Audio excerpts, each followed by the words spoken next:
Et si le pays le plus beau et le plus développé de l'Afrique post-coloniale n'était pas celui que vous imaginez? La Côte d'Ivoire, avec ses gratte-ciel à Abidjan, ses plages dorées, ses forêts luxuriantes et sa scène culturelle vibrante, fascine autant qu'elle surprend. Mais derrière cette image moderne se cache une histoire complexe, faite de lutte, de résilience et de renouveau. Dans cette vidéo, nous allons plonger dans 3 grands chapitres.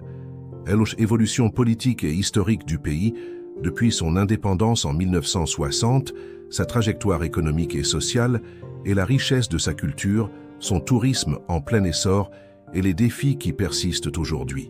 Si vous voulez mieux comprendre les dynamiques profondes de l'Afrique contemporaine, likez cette vidéo, abonnez-vous à Mentalité Riche et activez la cloche pour ne rien manquer de nos analyses quotidiennes sur Histoire et le développement africain. C'est parti. Le 7 août 1960, la Côte d'Ivoire proclame son indépendance de la France. Mais contrairement à d'autres pays africains qui choisissent la rupture brutale, la Côte d'Ivoire opte pour une indépendance douce, négociée, dans la continuité du modèle colonial. Derrière cette transition maîtrisée se trouve un homme au charisme incontesté, Félix Houphouët-Boigny, médecin de formation, planteur prospère et stratège politique hors pair. Depuis les années 1940, Houphouët-Boigny S était imposé comme L, une des figures les plus influentes de Afrique occidentale française. En tant que député à l'Assemblée nationale française, puis ministre sous la 4e République, il bâtit un réseau politique étendu à Paris tout en consolidant son pouvoir sur le territoire ivoirien. Lorsqu'il devient président de la République en 1960, son autorité est déjà solidement enracinée. Son projet est clair: stabilité, croissance économique et modernisation dans un cadre autoritaire mais pragmatique. Son gouvernement adopte un modèle politique fortement centralisé, fondé sur le Parti démocratique de Côte d'Ivoire, qui devient l'unique formation politique autorisée. Le multipartisme est écarté, sous prétexte de préserver l'unité nationale et éviter les divisions ethniques. La démocratie est suspendue mais la prospérité promise. Dans les décennies 1960-1970, la Côte d'Ivoire connaît ce que on appellera plus tard le miracle ivoirien. Le pays s'impose comme le premier producteur mondial de cacao et l'un des plus grands exportateurs de café. L'économie ivoirienne affiche des taux de croissance parmi les plus élevés du continent, souvent supérieurs à 7% par an. Le modèle mis en place par Houphouët-Boigny repose sur 3 piliers: agriculture d'exportation, investissement étranger et coopération étroite avec la France. Paris continue de jouer un rôle majeur. La monnaie reste le franc CFA, arrimé au trésor français. Des entreprises françaises contrôlent les secteurs stratégiques: électricité, transport, télécommunications, infrastructures. En échange, la France garantit la stabilité du régime ivoirien, soutenant Houphouët-Boigny politiquement, militairement et économiquement. Abidjan devient alors la vitrine du progrès africain, une ville moderne, équipée, dynamique, que l'on surnomme la Manhattan de l'Afrique. Mais au-delà de cette façade urbaine et prospère, les déséquilibres s'accentuent, entre ville et campagne, entre ethnies, entre les riches élites du Sud et les populations du Nord, souvent marginalisées. Dans les années 1980, le président entreprend un geste hautement symbolique. Il fait de Yamoussoukro son village natal, la nouvelle capitale politique du pays. Ce transfert n'est pas seulement administratif, il est hautement politique. Yamoussoukro devient un monument à la gloire d'un homme et de sa vision. On y construit la basilique Notre-Dame de la Paix, réplique colossale de Saint-Pierre de Rome, symbole à la fois de foi, de mégalomanie et de puissance. Mais ce gigantisme contraste de plus en plus avec la réalité économique. La chute des cours du cacao et du café, les pressions de la Banque mondiale et du FMI, la montée de la dette et la fatigue sociale. Le miracle ivoirien vacille. Félix Houphouët-Boigny décède en 1993 à l'âge de 88 ans, après plus de 3 décennies au pouvoir. C'est un tournant majeur. Il laisse derrière lui un pays sans réelle culture démocratique, sans institutions solides et avec un système politique profondément personnalisé. Son successeur désigné, Henri Konan Bédié, hérite d'un régime miné par les tensions internes.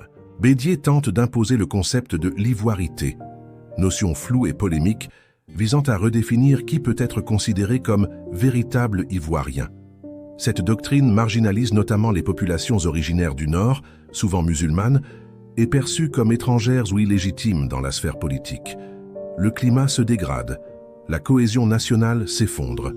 En 1999, un coup d'État militaire mené par le général Robert Guéhi renverse le président Bédié. C'est le premier putsch de l'histoire du pays. L'armée entre en scène et avec elle un cycle d'instabilité commence. L'année 2000 marque un autre moment critique. Des élections sont organisées, mais dans un climat tendu. Robert Guéhi tente de s'imposer par la force, mais il est chassé par une insurrection populaire. Finalement, Laurent Gbagbo, leader de gauche et opposant de longue date, est déclaré vainqueur. Cependant, les tensions entre le Nord et le Sud explosent.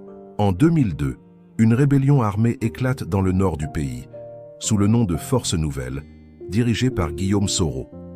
La côte des Ivoires entre dans une guerre civile de fait. Le pays est coupé en deux, entre un sud contrôlé par le gouvernement de Gbagbo et un nord tenu par les rebelles. Pendant des années, le conflit s'enlise, des tentatives de paix échouent, la France, les Nations Unies, l'Union africaine s'impliquent dans des processus de médiation, mais la méfiance règne. Le tissu social se délite, des centaines de milliers de personnes sont déplacées, et l'économie plonge.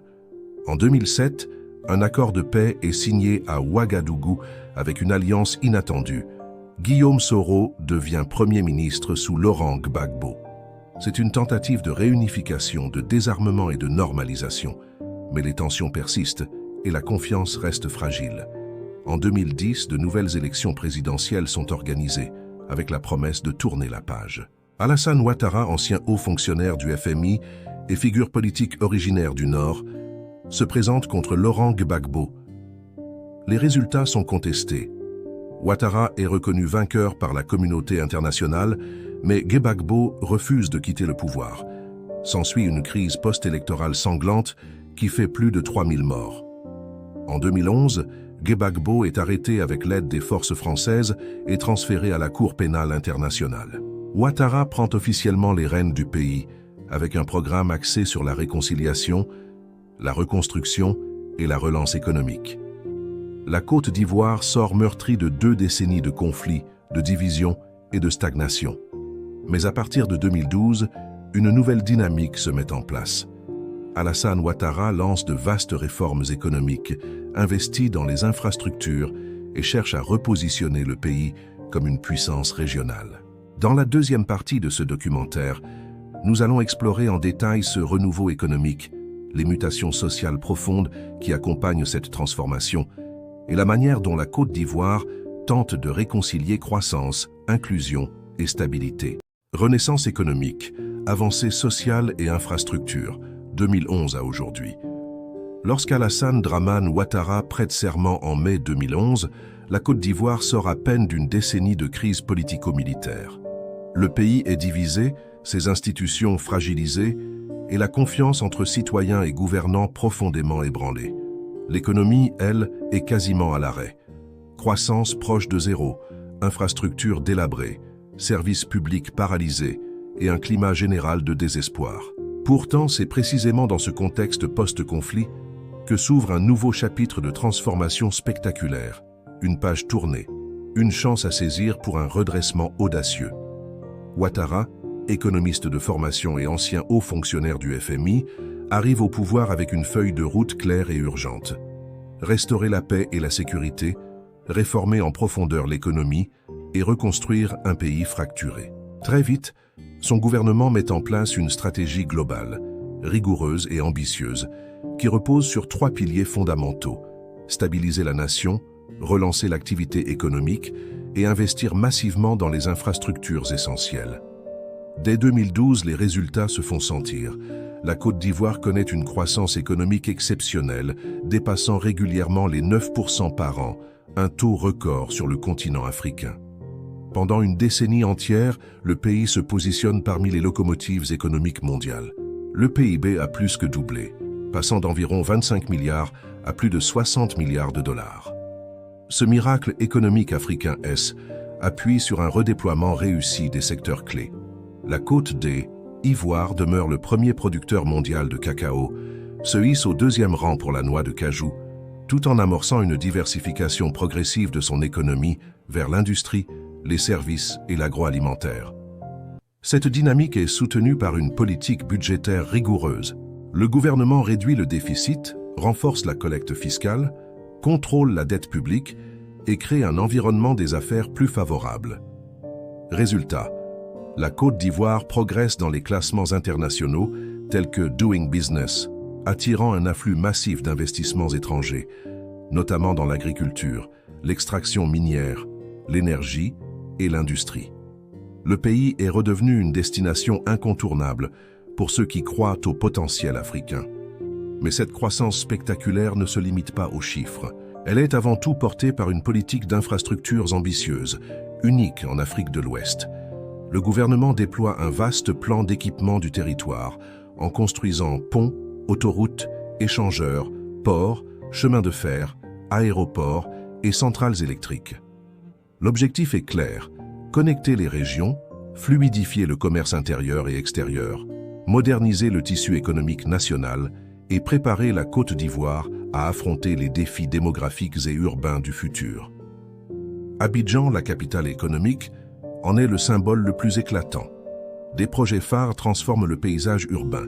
Le pont Henri-Konan Bédié et le pont de Yopougon facilitent la mobilité, l'autoroute de Grand Bassam relie les zones industrielles, le port autonome modernisé accroît la capacité d'exportation, tandis que l'aéroport international Félix Houphouët-Boigny bénéficie d'une réhabilitation complète. Des quartiers entiers sont restructurés et de nouveaux programmes d'urbanisme anticipent une explosion démographique attendue en facilitant l'accès au logement, au transport et aux services publics. En parallèle, les zones rurales ne sont pas oubliées. L'accès à l'électricité, à l'eau potable et à la mobilité devient une priorité. Entre 2011 et 2023, plus de 3000 villages ont été électrifiés, faisant passer le taux des accès à l'électricité de 33% à plus de 60%. Pour des millions d'Ivoiriens, cela représente une véritable révolution silencieuse qui change radicalement les conditions de vie, ouvre des possibilités économiques et améliore la qualité de vie. Le secteur agricole, longtemps ancré dans un modèle colonial d'exportation brute, entame une profonde mutation. Le gouvernement mise désormais sur une agriculture moderne, inclusive et valorisée localement. Des programmes de formation, de mécanisation, de microcrédit et de sécurisation foncière sont déployés, favorisant l'émergence d'une nouvelle génération de producteurs plus autonomes et compétitifs. Si le cacao, le café, l'EVA, le coton et l'anacarde restent les piliers, les filières vivrières et l'agro-industrie sont encouragées, réduisant ainsi la dépendance alimentaire et créant des emplois ruraux non agricoles, essentiels pour freiner l'exode vers les villes. La croissance économique s'accompagne aussi d'efforts considérables dans les secteurs sociaux, notamment la santé, l'éducation et le logement. La couverture maladie universelle est lancée en 2014, garantissant à tous un accès minimal aux soins. De nouveaux centres de santé voient le jour, les hôpitaux universitaires sont rénovés et les campagnes de vaccination intensifiées. L'éducation connaît également un nouvel élan. Des milliers de classes sont construites, le programme Une école, une cantine est relancé et la scolarisation des filles encouragée. Le taux de scolarisation primaire progresse ainsi de 74% en 2011 à plus de 90% en 2023. Des programmes de logements sociaux voient le jour, même si des défis demeurent pour répondre aux besoins d'une population urbaine en forte croissance. La jeunesse, qui représente plus de 70% de la population ivoirienne, est au cœur de cette dynamique de renouveau. L'État mise sur le numérique et les industries créatives pour canaliser cet immense potentiel. Abidjan devient un hub technologique en pleine expansion, avec des espaces dédiés aux startups comme le village des technologies ou le plateau d'Angré. La digitalisation des services publics progresse, la formation aux compétences numériques s'intensifie et le mobile banking favorise l'inclusion financière. Dans le domaine culturel, la Côte d'Ivoire affirme son rayonnement régional et international. La musique urbaine, avec des genres comme le coupé-décalé, le rap et l'afrobeat, séduit des millions de fans. Le cinéma, la mode, la littérature brille sur la scène africaine, et des festivals comme Massa, Fais-moi ou Abidjan, capitale du rire, attirent des milliers de visiteurs chaque année, renforçant l'image d'un pays dynamique et créatif. Les indicateurs de développement traduisent ces progrès tangibles.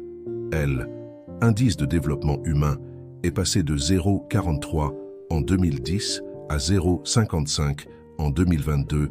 La pauvreté a reculé de 55% à environ 39% en 10 ans. L'accès à l'eau potable, aux soins et à l'éducation s'est amélioré tandis que l'espérance de vie moyenne a gagné 7 années, passant de 54 à 61 ans. Mais ces chiffres ne doivent pas masquer les défis persistants. Inégalités régionales, chômage élevé chez les jeunes, corruption et pressions environnementales. La déforestation massive, la pollution urbaine et les menaces climatiques représentent des enjeux cruciaux que le pays doit affronter rapidement. Enfin, sur le plan politique, la stabilité reste fragile. Le paysage politique ivoirien est marqué par une alternance limitée et une forte personnalisation du pouvoir, incarnée par Alassane Ouattara et le RHDP. Les élections récentes ont suscité tensions et contestations, tandis que l'opposition, bien que présente, peine à renouveler ses cadres. Néanmoins, des signes d'évolution sont perceptibles, notamment avec l'émergence de jeunes leaders, la vitalité de la société civile et la progression des médias indépendants, qui nourrissent l'espoir d'une gouvernance plus inclusive et démocratique. Au terme de cette deuxième partie, un constat s'impose. La Côte d'Ivoire a réussi un redressement spectaculaire, porté par des choix politiques audacieux, une économie résiliente et une jeunesse pleine de potentiel. Mais la croissance économique ne suffit pas à construire une nation unie, épanouie et durable. Dans la troisième et dernière partie de ce documentaire, nous plongerons au cœur de la culture ivoirienne, de ses richesses touristiques, de son rayonnement en Afrique et dans le monde, et nous poserons une question essentielle. La Côte d'Ivoire peut-elle devenir un modèle africain, à la fois moderne, inclusif et respecté à l'international?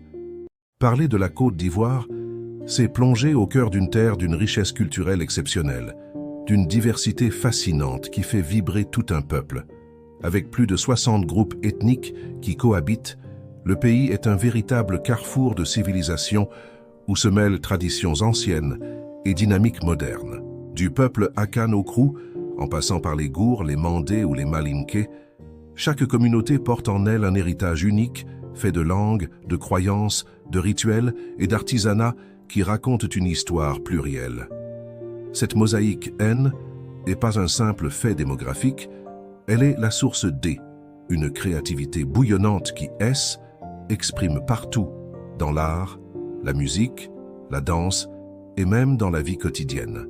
Les masques d'âne, gourou ou sénoufo, souvent sacrés, ne sont pas seulement des objets décoratifs, mais des véritables ponts entre les vivants et les ancêtres, entre le monde visible et celui de l'invisible.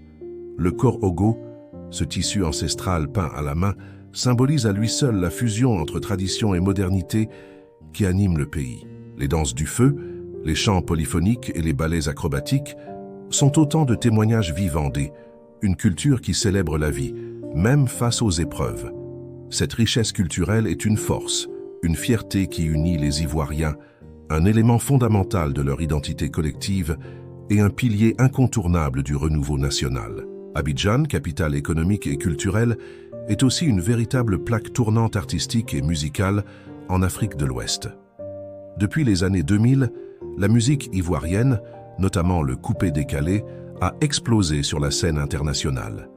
Ce style unique, mêlant beats électroniques, humour, énergie brute et provocation, est devenu un phénomène qui dépasse largement les frontières du pays. Des artistes comme DJ Arafat, Serge Beino, Magic System ou encore Tamsir ont porté cette musique sur les grandes scènes mondiales, donnant à la Côte d'Ivoire une voix puissante et contemporaine. Mais ce N n'est pas tout.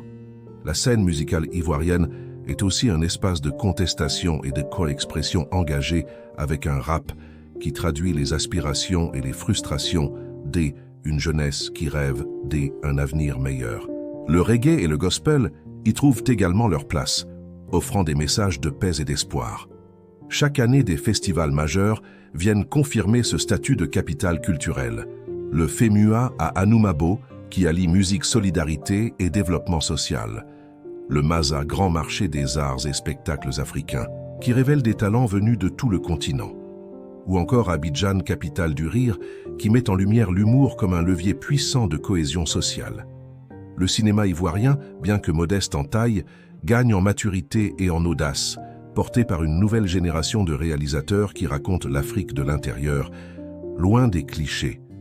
Cette créativité en pleine ébullition illustre la vitalité d'une culture en pleine renaissance. Mais la Côte d'Ivoire ne se résume pas à ses villes dynamiques. Au-delà des métropoles, le pays recèle des trésors naturels qui méritent d'être découverts. Avec plus de 500 km de littoral, les plages idylliques d'Assini, Grand-Bassam ou Jacquesville offrent un cadre paradisiaque où la mer Atlantique se mêle aux lagunes, créant une atmosphère unique, propice à la détente et au tourisme balnéaire. Les parcs nationaux tels que Taï, inscrits au patrimoine mondial de l'UNESCO, Comoé ou Banco, abritent une biodiversité remarquable. Parmi les espèces sauvages qui y vivent se trouvent des chimpanzés, éléphants, léopards et centaines d'oiseaux endémiques. Ces espaces naturels sont des joyaux écologiques à protéger, mais aussi des atouts touristiques majeurs. Dans le nord, les paysages changent radicalement. Falaises majestueuses de Man, cascades de Biancouma, vastes savanes et montagnes forment une toile de fond impressionnante. Les visiteurs peuvent y explorer des villages traditionnels, des mosquées en banco, des forêts sacrées et assister à des cérémonies culturelles authentiques. L'accueil chaleureux des populations locales rend chaque découverte inoubliable. Cette diversité paysagère, mêlée à une hospitalité sincère, fait de la Côte d'Ivoire une destination riche en émotions et en expériences pour les voyageurs en quête de authenticité. Longtemps associée à des images de conflits, d'instabilité ou de dette, la Côte d'Ivoire a profondément renouvelé son image sur la scène mondiale. Grâce à des succès économiques éclatants, une diplomatie proactive et un engagement fort dans la culture et l'innovation, elle est aujourd'hui perçue comme un modèle de renaissance africaine. Le pays accueille régulièrement des événements d'envergure régionale et internationale. Le sommet de l'Union africaine, le Forum de la francophonie, la Coupe d'Afrique des Nations 2024. Ces rendez-vous prestigieux renforcent son attractivité et sa crédibilité à échelle continentale et mondiale. Par ailleurs, la diaspora ivoirienne, très active, est un puissant vecteur de cette image renouvelée. Présente dans les grandes capitales du monde, elle contribue à diffuser un récit positif, ambitieux et cosmopolite. Les métropoles comme Abidjan sont désormais perçues comme des pôles d'investissement, de culture et de créativité. Surnommée le Manhattan de l'Afrique de l'Ouest, la ville est symbole d'énergie entrepreneuriale, de multiculturalisme et d'innovation. Un véritable miroir de la nouvelle Afrique qui se construit. Au terme de ce voyage à travers la culture, le tourisme et l'image internationale de la Côte d'Ivoire, un constat s'impose. Ce pays est le reflet d'une Afrique qui se relève, qui se transforme et qui avance avec fierté. D'une nation fracturée par les conflits, elle est devenue un exemple de résilience et d'audace. D'une économie dépendante, elle bâtit aujourd'hui un écosystème innovant et diversifié. D'une société divisée, elle forge une identité fière de sa diversité. Bien sûr, la Côte d'Ivoire n'est pas encore un pays parfait. Les défis restent nombreux. Justice sociale, démocratie, environnement, transparence. Mais ce qui la caractérise, c'est cette incroyable capacité à se réinventer, à projeter son avenir avec courage et détermination. Cette histoire est bien plus qu'un récit national. Elle symbolise l'espérance africaine dans toute sa complexité, un continent qui refuse d'être défini par ses douleurs passées, mais qui construit jour après jour sa grandeur future. Si cette exploration vous a touché, informé ou inspiré, n'oubliez pas d'aimer cette vidéo, de laisser un commentaire pour partager vos impressions et surtout de vous abonner à notre chaîne pour ne manquer aucune de nos analyses quotidiennes sur l'histoire, l'économie et la renaissance du continent africain. Ensemble, redonnons à l'Afrique la place qu'elle mérite dans le récit mondial.